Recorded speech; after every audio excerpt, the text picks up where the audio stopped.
Court فیسوں میں کمی کے لیے بڑی پیشرفت، حکم امتناعی کی درخواست پر کورٹ فیس 500 سے کم ہو کر 10 روپے ہوگی۔ فیملی کورٹ اور قیدی کے وکالت نامے پر کورٹ فیس ختم، سول کورٹ سے آرڈر یا فیصلے کی مصدقہ کاپی کے لیے ون ٹائم 100 روپے کورٹ فیس پر اتفاق، ریکارڈ طلبی کی درخواست پر کورٹ فیس 10 روپے پر اتفاق۔ وزیر قانون اعظم نذیر تارڑ، ملک صہیب احمد بھرت کی زیر صدارت کورٹ فیس کمیٹی کا اجلاس، اہم معاملات پر اتفاق کیا گیا۔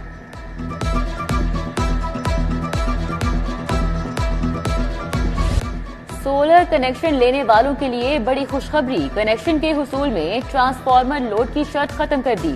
لیسکو چیف شاہد حیدر کی منظوری کے بعد قوانین میں ترمیم کی گئی۔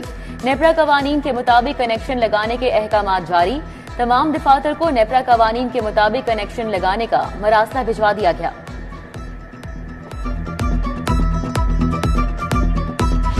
لاہور کے مختلف علاقوں میں بادل پھر برس پڑے، قائد اعظم انڈسٹریل اسٹریٹ اور کوٹ لکھپت میں تیز بارش، مال روڈ، ہائی کورٹ اور جیل روڈ پر بھی موسلادھار بارش، کچا جھیل روڈ بارش کے بعد تالاب کا منظر پیش کرنے لگی، ٹریفک روانی بری طرح متاثر، آج وقفے سے بارش جاری رہنے کا امکان۔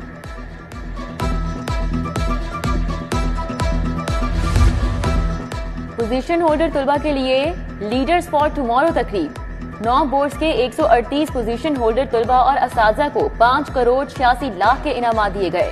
طلبہ کو گارڈ آف آنر دے کر مریم نواز خوشی سے آپ دیدہ ہو گئیں۔ وزیر اعلیٰ کا سی ایم اسکالرشپ دینے، آرٹیفیشل انٹیلیجنس یونیورسٹی بنانے کا اعلان، وزیر اعلیٰ کی پوزیشن ہولڈر سے ملاقات، کامیابی پر شاباش دی، بولی پوزیشن ہولڈر جہاں مرضی پڑھیں، فیس پنجاب حکومت دے گی۔ پنجاب کے 3 لاکھ اساتذہ کی سنی گئی، تبادلوں سے پابندی ختم، اساتذہ کا اپلائی کرنے کے لیے کم از کم اپنے اسکول میں 3 سال گزارنا لازمی ہوگا۔ سینیورٹی نمبر کے بغیر اساتذہ آن لائن اپلائی نہیں کر سکیں گے۔ خواتین اساتذہ سینیورٹی نمبر کے حصول کے لیے اتھارٹیز کے دفاتر کے چکر لگانے پر مجبور، شرط ختم کرنے کا مطالبہ۔ میٹرک دوسرے سالانہ امتحان کا آغاز، تمام امتحانی سینٹرز میں دفعہ 144 نافذ، غیر متعلقہ شخص کے داخلے پر پابندی، پہلے روز ایجوکیشن تاریخ پاکستان، غذا اور غذائیت کا پیپر لیا جا رہا ہے۔ امتحان میں 45,929 امیدوار شرکت کر رہے ہیں، 70 امتحانی سینٹرز تشکیل دے دیے گئے۔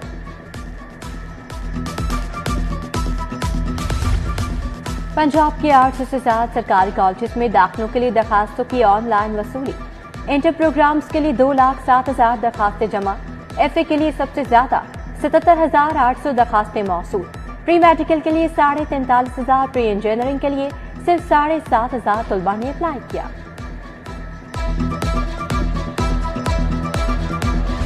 میٹرو بس سروس کے برخاست سیکیورٹی ملازمین کا احتجاج، کلمہ چوک پر ورکرز کا احتجاجی مظاہرہ، میٹرو بس سروس معطل، برخاست ملازمین اور نجی کمپنی سیکیورٹی کے مابین مذاکرات، نجی کمپنی کے سی ای او نے واجبات ادائیگی کی یقین دہانی کروا دی، ملازمین نے احتجاجی مظاہرہ مؤخر کر دیا۔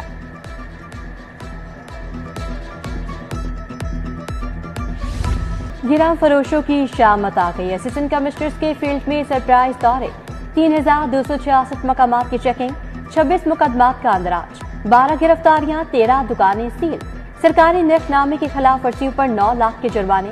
ڈی سی موسیٰ رضا نے سٹی 42 سے گفتگو میں کہا، گراں فروشی ختم کرنا اولین ترجیح ہے۔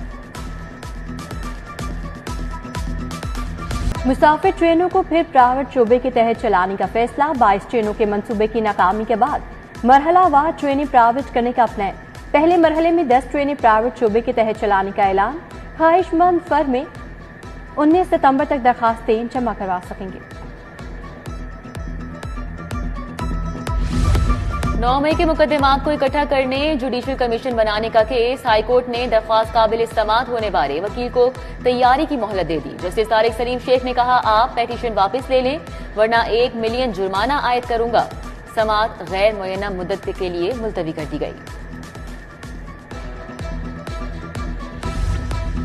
ہائی کورٹ نے فرحت عباس کی 2 ستمبر تک عبوری ضمانت منظور کر لی، پولیس کے پاس شامل تفتیش ہونے کی ہدایت۔ جسٹس طارق سلیم شیخ کی سربراہی میں 2 رکنی بینچ نے درخواست پر فریقین کو نوٹس جاری کرتے ہوئے 2 ستمبر کو جواب طلب کر لیا۔